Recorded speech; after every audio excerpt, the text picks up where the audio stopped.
आज सुनते हैं जीवित पुत्रिका व्रत की 3 कथाएं। जितवाहन राजा सियारनी और भगवान कृष्ण के जुड़ी व्रत कथा। तो एक बार बोलिए प्रेम से जितवाहन भगवान की जय, राधे कृष्ण भगवान की जय, जितिया माता की जय। जीवित पुत्र का व्रत इस साल 25 सितंबर को रखा जाएगा। इस दिन भगवान श्री गणेश, माता पार्वती और शिव जी की पूजा एवं ध्यान के बाद ऊपर बताई गई व्रत कथा भी सुननी या पढ़नी चाहिए। इसकी पूजा शिव जी को प्रिय प्रदोष काल में करनी चाहिए। व्रत का पारण दूसरे दिन अष्टमी तिथि की समाप्ति के पश्चात किया जाता है। यहाँ हम आपको बता दे रहे हैं कि जितिया व्रत की 3 कहानियाँ अपनी परंपरा के अनुसार जो कथा आपके यहाँ पढ़ी या सुनी जाती हो, आप उसे सुन सकते हैं। इसमें पहली कहानी सियारनी वाली है, दूसरी जितवाहन राजा की और तीसरी भगवान श्री कृष्ण की है। तो आइए सुनते हैं चूलो सियार की कथा। जीवित पुत्रिका व्रत में चूलो सियार की एक कथा भी सुनी जाती है। इस प्रकार है कि एक वन में सेमर के पेड़ पर एक चील रहती थी। पास की झोपड़ी में एक सियारिन भी रहती थी।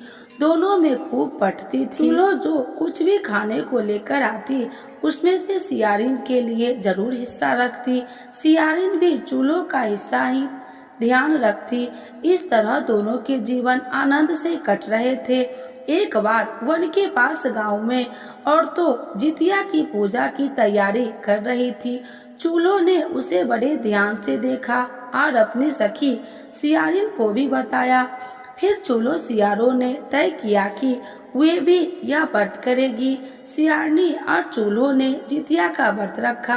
बड़ी निष्ठा और लगन से दोनों दिन भर भूखे प्यासे मंगल कामना करत व्रत में रही। मगर रात होते ही सियारिन को भूख प्यास सताने लगी। जब बर्दाश्त न हुआ तो जंगल में जाके उसने मांस और हड्डी पेट भर के खाया। चूलो ने हड्डी चबाने की करकर की आवाज सुनी तो पूछा कि यह कैसी आवाज। सियारिन ने कह दिया, बहन भूख के मारे पेट गुड़गुड़ा रहा है, उसी की आवाज है।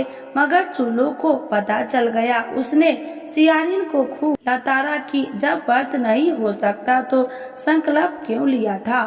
सियारिन लज्जा गई, पर व्रत भंग हो चुका था। चूलो रात भर भूखे प्यासे रहकर व्रत पूरी की। अगले जन्म में दोनों मनुष्य रूप में राजकुमारी बनकर सगी बहनें हुई। सियारिन बड़ी बहन और उसकी शादी एक राजकुमार से हुई।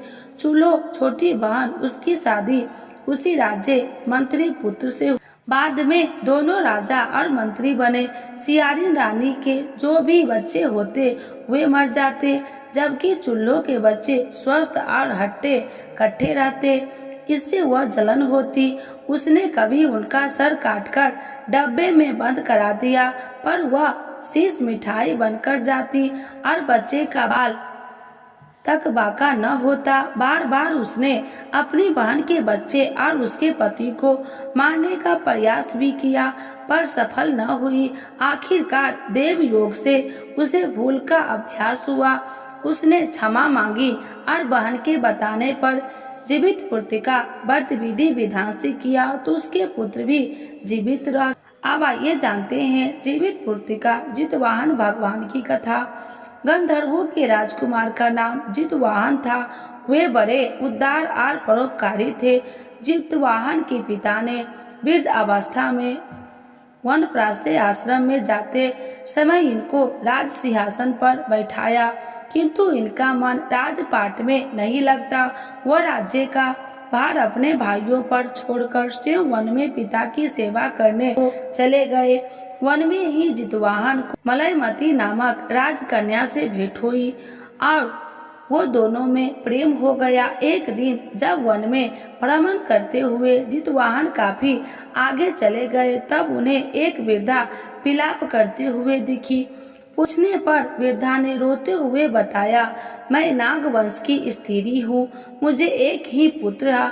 पक्षी राज गरुड़ ने कोप से मुक्ति दिलाने के लिए नागों के यह व्यवस्था वे गरुड़ की प्रतिनिधि भक्षण हेतु एक युवा नाग सौंपते हैं।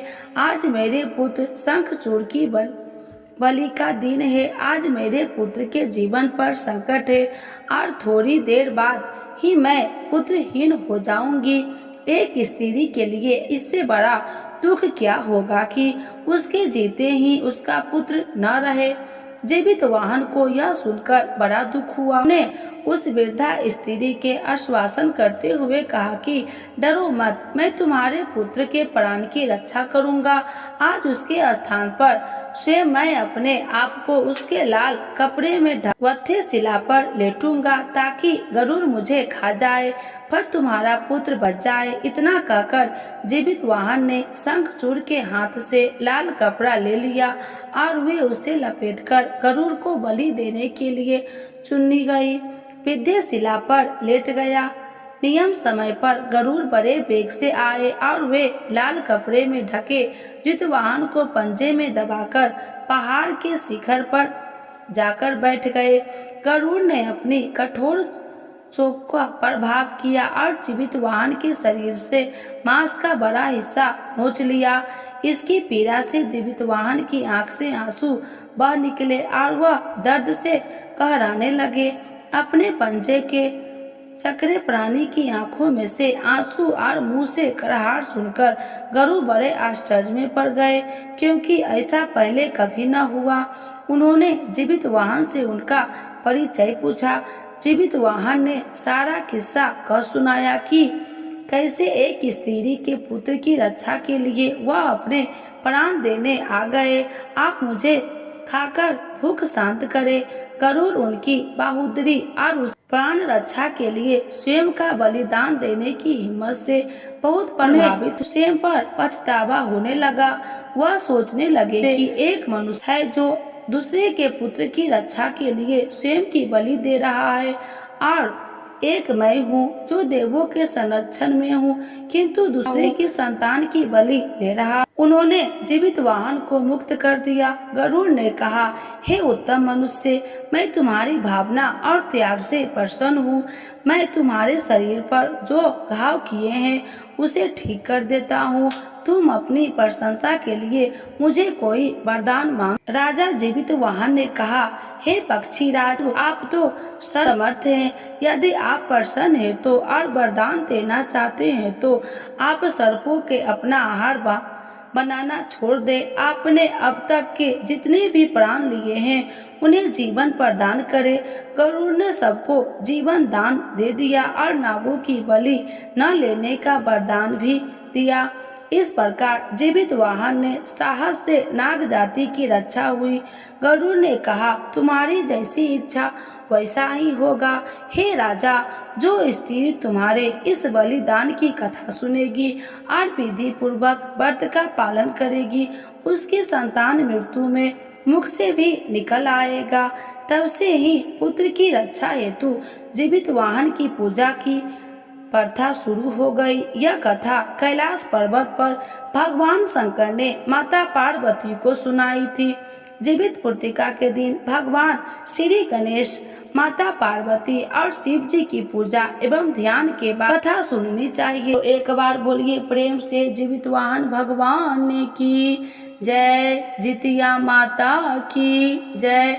अब आइए सुनते हैं भगवान श्री कृष्ण की कथा।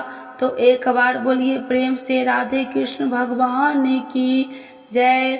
यह कथा महाभारत काल से जुड़ी हुई है।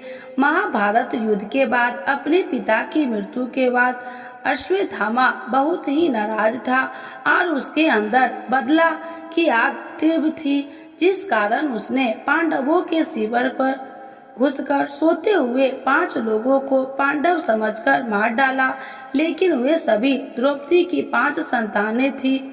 उसने इस अपराध के कारण उसे अर्जुन ने बंदी बना लिया और उसकी दिव्य मणि छीन ली, जिसके फलस्वरूप अश्वत्थामा ने उत्तर की अंजनी संतान को गर्भ में मारने के लिए ब्रह्मास्त्र का उपयोग किया, जिसे निष्फल करना नामुमकिन था। उत्तरा की संतान का जन्म लेना आवश्यक थी, जिस कारण भगवान श्री कृष्ण ने अपने सभी पुण्य का फल उत्तरा की अंजनी संतान को देकर उसको गर्भ में ही पुनः जीवित किया। गर्भ में मरकर जीवित होने के कारण उसका नाम जीवित पुत्रिका पड़ा और आगे जाकर यही राजा परीक्षित बना। तब ही से इस व्रत को किया जाता है। तो एक बार बोलिए प्रेम से जीवित पुत्रिका माता की जय। राधे कृष्ण भगवान की जय। आज जानते हैं जितिया व्रत 2024 व्रत नियम। कठिन है जितिया व्रत के नियम, जान ले और 3 दिन व्रत में न करे कोई भूल चूक। संतान की सुखी जीवन, निरोगता एवं लंबी उम्र के लिए हर साल आश्विन मास के कृष्ण पक्ष की अष्टमी तिथि जीवित पुत्रिका पर्व रखा जाता है। यह व्रत उत्तर प्रदेश, बिहार, झारखंड और कहीं कहीं मध्य प्रदेश में भी महिलाएं खास तौर पर रखती है। वंश वृद्धि के लिए भी महिलाएं जीवित पुत्रिका व्रत रखती है। यह व्रत को जितिया या जुतिया व्रत भी कहते हैं। यह व्रत कठिन व्रतों में से एक है। इस व्रत में महिलाएं 3 दिनों तक व्रत रखती है। यह व्रत निर्जला रखा जाता है और नवमी के दिन इस व्रत का पालन होता है। पहले दिन नहाय खाए और दूसरे दिन शाम के समय स्नान पूजा के बाद व्रत कथा पढ़ती या सुनती है और अगले दिन पारण करती है। इस व्रत के नियम का खास ध्यान रखा जाता है। 3 दिन तक सभी नियमों का पालन करना चाहिए, तभी व्रत पूर्ण माना जाता है। जितिया का व्रत के दौरान निर्जला रहा जाता है। इस व्रत में आचमन करना भी वर्जित माना जाता है। इसीलिए कोशिश करें कि जितिया व्रत में जल का एक बूंद भी ग्रहण न करे। जितिया व्रत 3 दिन होता है, इसीलिए नहाए खाए से पारण तक पूरे 3 दिनों के लिए नियम मानने चाहिए। पहले दिन नहाए खाए और दूसरे दिन निर्जला व्रत रखा जाता है। इसीलिए तीसरे दिन ब्रह्म मुहूर्त में उठकर स्नान आदि करने और पूजा पाठ करने के बाद ही व्रत का पालन करें।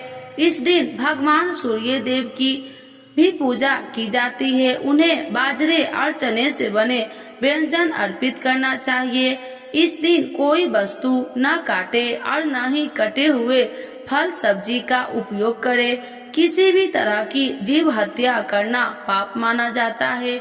इसीलिए सब्जी में कोई जीव आदि हो और काटने समय वह कट जाए, इसीलिए इस दिन चाकू का इस्तेमाल न करना चाहिए। इस व्रत को रखने से पहले नोनी का साग खाने का भी परंपरा है। कहते हैं कि नोनी के साग में कैल्शियम और आयरन भरपूर मात्रा में होता है। इसके कारण व्रती के शरीर को पोषक तत्वों की कमी नहीं होती है। इस व्रत के पालन के बाद महिलाएं पूजा में अर्पित किया हुआ लाल या पीला रंग का धागा भी गले में पहनती है। इसके बाद कोई शुभ दिन देखकर इसे उतारा जाता है। जीमूत वाहन की पूजा में सरसों का तेल और खर चढ़ाया जाता है। व्रत के पालन के बाद यह तेल बच्चे के सिर पर लगाया जाता है। ऐसा कहा जाता है कि यह भगवान का आशीर्वाद है। सनातन धर्म में लोगों के लिए जितिया के व्रत का विशेष महत्व है। जितिया का व्रत माताएं अपने बच्चे की लंबी आयु और अच्छी सेहत के लिए रखती है। वही जिन माताओं को संतान की प्राप्ति नहीं हो रही है, वो यदि ये व्रत रखती है तो उन्हें जल्दी ही खुशखबरी सुनने को मिल जाती है। हालांकि जितिया व्रत को काफी कठिन होता है, क्योंकि इस व्रत में 24 घंटे तक अन्न के साथ साथ जल पीने का भी मनाही है। देश के कई राज्यों में जितिया व्रत को जीवित पुत्रिका व्रत और जितिया व्रत के नाम से भी जाना जाता है। चलिए जानते हैं सितंबर में जितिया का व्रत किस दिन रखा जाएगा। वैदिक पंचांग के अनुसार आश्विन माह में आने वाली कृष्ण पक्ष की अष्टमी तिथि के हर साल जितिया का व्रत रखा जाता है। इस साल कृष्ण पक्ष की अष्टमी तिथि का आरंभ 24 सितंबर दोपहर को 12:38 से हो रहा है, जिसका समापन अगले दिन 25 सितंबर दोपहर 12:10 पर होगा।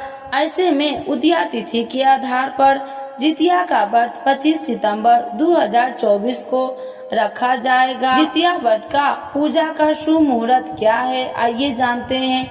25 सितंबर 2024 को जितिया व्रत की पूजा का शुभ मुहूर्त 10:41 से लेकर दोपहर 12:12 तक है। हालांकि व्रत का पारण अगले दिन 26 सितंबर 2024 को किया जाएगा। वही 24 सितंबर 2024 को जितिया व्रत के निहाय खाए की पूजा होगी। जितिया व्रत की पूजा विधि। व्रत के दिन प्रातः काल उठे, स्नान आदि कार्य करने के बाद सूर्य देव की उपासना करें। घर के मंदिर में एक चौकी रखे, उस पर लाल रंग का कपड़ा बिछाए, कपड़े के ऊपर थाली रखे, थाली में सूर्य नारायण की प्रतिमा को रखे और उन्हें दूध से स्नान करवावे। भगवान को दीपक और दूध अर्पित करे। भोग लगाने के बाद आरती करे। मिट्टी या गाय के गोबर से सियार व चिल की मूर्ति बनाए। कुशा से बनी जीवित वाहन की प्रतिमा की पूजा करे। उन्हें धूप, दीप, फूल, चावल अर्पित करे। जितिया व्रत की कथा पढ़े या सुने। अगले दिन व्रत का पारण के बाद जरूरतमंद लोगों को दान दे।